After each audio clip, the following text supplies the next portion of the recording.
Hey guys, this is a preview of hunting, backyard bird hunting. I don't know if you can see that way, bird attractant way, right there.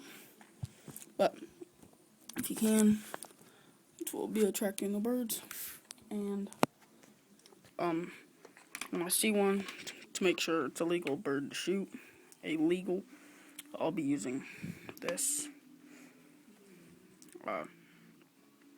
4x32 leapers scouting scope with adjustments. I'm going to be firing using my BB gun.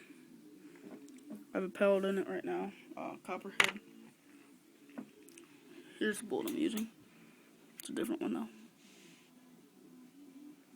Favorite types of bullet. Well, I'll get back to you when I get a bird, or if I don't get a bird. Alright, thank you, bye.